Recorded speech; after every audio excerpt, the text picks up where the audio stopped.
So today's session is all about creativity. What are the habits of creative geniuses, right? What are the habits of highly creative people? What are the habits of creative geniuses? How do they think differently? What do they do differently? Now, if I could tell you all that we're going to share insights now of how you can tap into your creativity, of how you can tap in to that potential that's inside of us all. And all of us are creative in different sense. But what I'd like you to answer now is, if you could be more creative, what would you use it for? Right? Why do you feel, why are you tuning in today? Why is creativity important to your life? Type it in the comment section.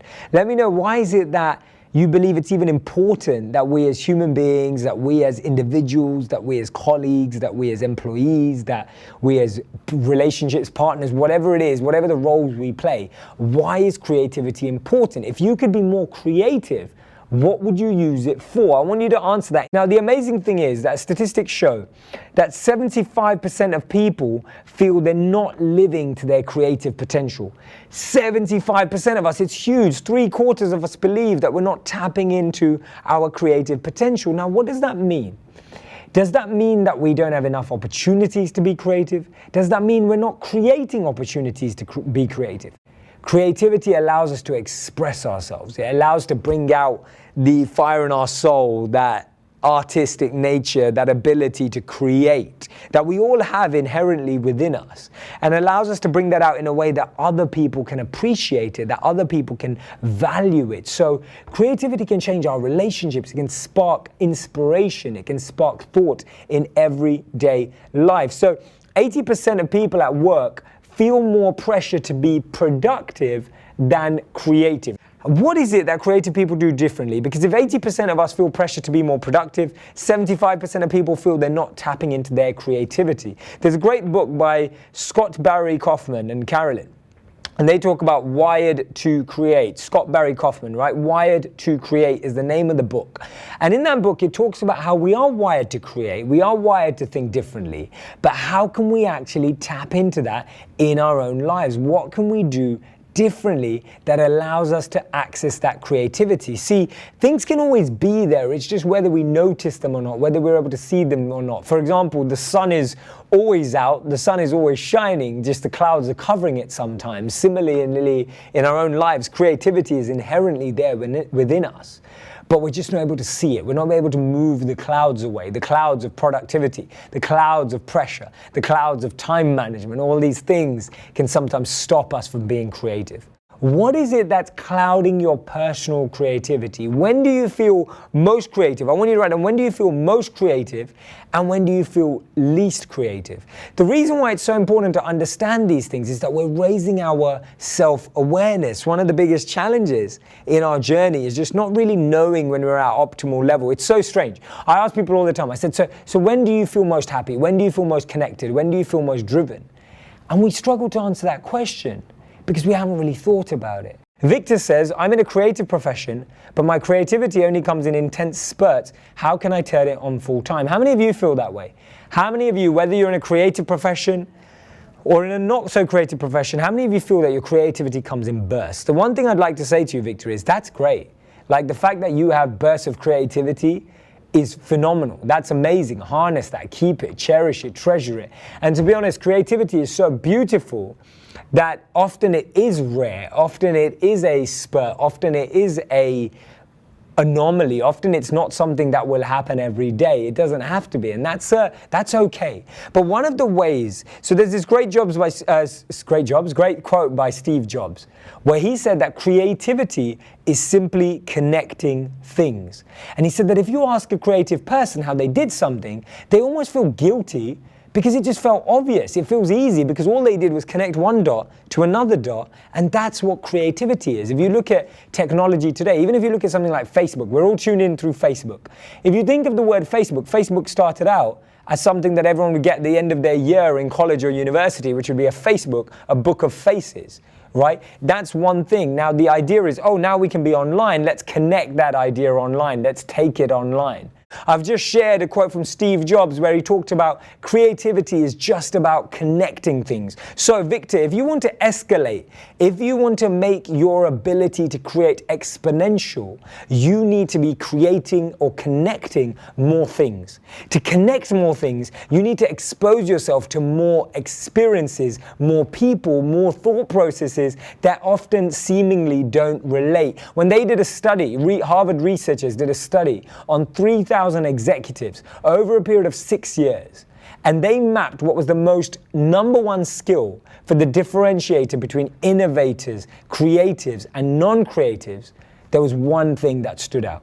That one thing was associating, the ability to find associations, patterns, rhythms, symphonies, synergy in seemingly unrelated topics, ideas, opinions, and people.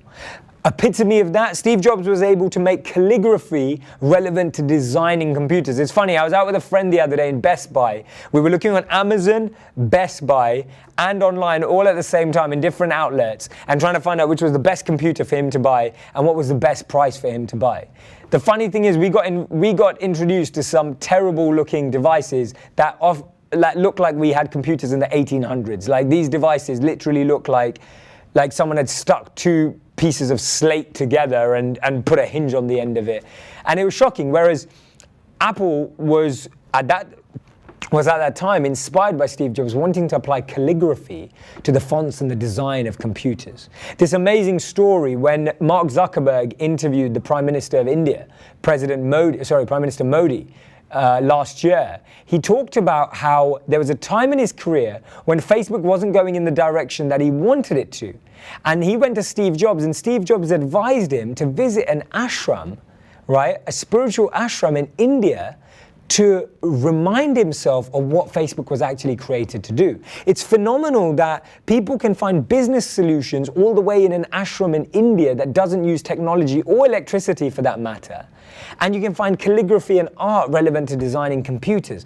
That's the ability. If you want to scale your ability to be creative, expose yourself to more experiences, expose yourself to more occurrences, more ideas, and more people. So this was one of the limitations of email. If you've ever used email, you have a question, you send it around to the 10 people you think would know the answer.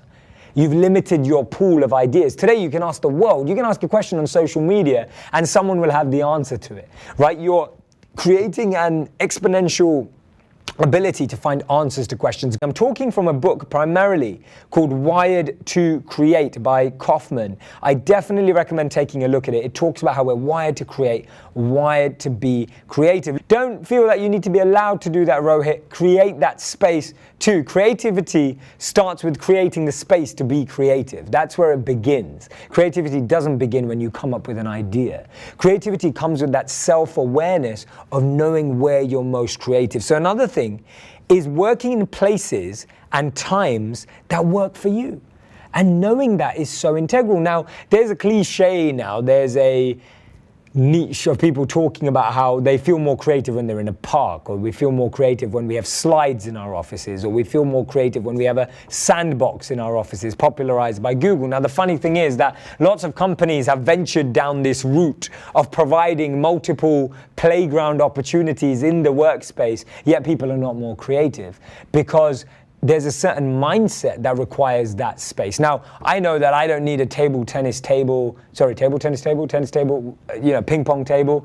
I don't need a ping pong table. I don't need a foosball table. I don't need that to be creative. That's not what sparks creativity in me. What sparks creativity in me is sometimes having some great reflective music on in my headphones and being outdoors. And sometimes what sparks creativity in me is having a great conversation with my colleagues and people I'm working with, and where we just kind of brainstorm and have this plethora of ideas thrown out of the table where everyone starts connecting things.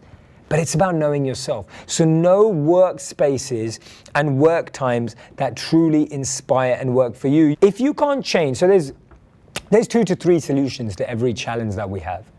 The first is to change our mindset or our attitude towards that challenge. See, most things are perception. The way we perceive things is how we experience them. That's truth, right? The way we perceive things defines how we experience them. If we perceive something as stressful, we feel more stress. If we perceive something as easy, it feels more easy. So much of the way we look at things is about our mindset when we approach it. So the first thing in any challenge is to change your mindset. Now, if you can't change your mindset, the second thing you have to do is you have to change the externals. You have to change your situation. Sometimes taking regular breaks, sometimes finding slots or moments in your week where you can have that alone time, that solitude to create, to feel that passion. And I know people who do that. I know someone who was building that I was working with. He was a monk and he was building these huge, large-scale eco-villages, sustainable villages where families would be completely taken care of. And he really missed, having been a monk and being a monk, he really missed being able to dive into ancient wisdom, reading about it. The funny thing is, when he would travel for 1 month a year just to learn about eco-sustainability, etc., he would fill all his gaps with reading. So I've traveled with this gentleman, and literally this monk, and every moment of his day when we were traveling, he would be reading books. Like, he would just be reading in his gaps. He would be reading while on the plane when we were together. He'd be reading on a car journey. He'd be reading as soon as we got into the place where we were staying. It's that passion and that drive that keeps us going. It's possible that some of us tap into our deepest creativity when we're put into challenging situations. You look at people who made massive impact and changes in the world. They did it when, and that hasn't changed, right? The world is in need of creativity and help as much as possible. I'm sure many of you saw the debate, a couple of days ago. And it's like, you look at the political situation, look at the economic situation. We're in a space where we need change makers. We need creative change makers who find solutions that will bring that about. So many of the world's biggest change makers have been sparked when this is the case. Because what I've just promoted and why to create says the more associations you can make, the more likely you are to find connections. So the clarity that you need is the clarity of concepts as opposed to just clarity in your mind. It's like, if you walk into an empty space, it doesn't mean you can be more creative. What you need is to walk into an empty space from a space of having clarity of concepts. Hence, when you learn something, this is something I love to do. So I post quotes regularly. And I don't post quotes because I think I'm allowed to make quotes and that my beliefs are things that people should live by, but I make quotes because they allow me to articulate lessons, learnings, and concepts into small words. Learning to articulate yourself. So I write a journal where I jot it more down on, notes on my phone. I'm constantly making notes. I'm constantly writing down ideas. And then every week or so, I'll try and turn them into quotes. And I try to turn them into quotes because it pushes me into the process of creativity of trying to articulate something very simply. And it was Albert Einstein who said that if you don't understand something, you can only explain something simply when you understand something well enough. If you can't understand something simply, it just means you don't understand it well enough. And so that really allows me to meditate on a topic. So learn to articulate your thoughts. That's a massive part of creativity. It's learning to push yourself beyond an immature or foundational understanding and mature in that understanding and go deeper to that point. We all are different types of learners. Some people learn better with numbers. Some people learn better with images, right? So knowing that difference also sparks ideas, right? Some people, it's the difference between why people like Instagram and why people like Twitter. Some people prefer words. Some people prefer meaning through words, word jugglery, quips and tricks and wit with word. And some people prefer images to portray that. So know yourself and create an environment where you are tapping into that. And that's the key. When you expose yourself to loads of ideas, it can be overwhelming. So crystallize those concepts. Crystallize them. Make sure you understand them, build clarity within them, then you will be able to connect them. This is so important to have someone that you can bumble to, right? I love that. Thanks, Kevin. And it's so important to just be able to open your consciousness, open your stream of consciousness so that you can get into the flow state of having to express yourself. See, we spend so much time trying to think about what we say that we remove that flow state. We remove that spontaneity, that stream of consciousness. But what you can do is you can very easily have people or spaces that allow you to experiment and explore that stream of consciousness. You, every day, all of you allow me to explore my stream of consciousness, right? I say things and then I think, oh my God, I never even wrote that down. I've never said that before. That is beautiful. Like, that's one of my favorite things about creativity. And we all need an outlet. You guys provide me with the most amazing outlet to explore my creativity, to explore my creative nature. Then when I'm sharing things with you and learning from you and getting ideas from you, and there's so many comments flying from all across the world, which I absolutely love, I say things that I didn't plan. I say things that I don't even necessarily know. And then I go away, write notes down, and I explore those topics further, right? So we're all helping each other be creative. So a massive thank you and a shout out to every single one of you. And when we're talking about surrounding yourself with people on the same mission as you are, this is all of us, right? We're all on the same wavelength. Our community is growing daily. We're in a space where we can tap into each other's creativity. So make sure that you are doing that. There's nothing more sexy than having a deep conversation, right? In my opinion, there's nothing more amazing when you just have this intellectual conversation with someone and you start just totally like blowing each other's minds. It's absolutely amazing. It's how you see that stress. That stress can be the cause of great creativity. Use that. Whenever you're feeling stressed, you're feeling angry, you're feeling any negative emotions, use it to create something positive. It will also help you learn how to transform that in a habitual way. Definitely the one thing to do. Now, one of the things I wanted to talk about was people watching. Now, I'm not trying to be creepy at all, I promise you, right? I'm not a creepy person. But it's so important that we observe the invisible. It's observing things that you don't see. So when we see people, we see what they're wearing. We judge them by the shoes that they wear. We judge them by the t-shirt that they wear. We judge them by their hairstyle. We judge them by, you know, whatever it is, all of these externals. But actually that very rarely truly defines how the individual thinks or functions. If someone saw me on the streets, I don't think they'd ever think that I ever lived as a monk, and that's cool. But you miss out on understanding people's deeper stories. And I've done that so many times where I've limited or reduced the opportunity or the ability to learn something from someone by judging them too early on something external. And I've done that many times. And you're just blocking yourself from so much growth because you're not questioning why, you're not understanding people's intentions. So we judge people by their actions and judge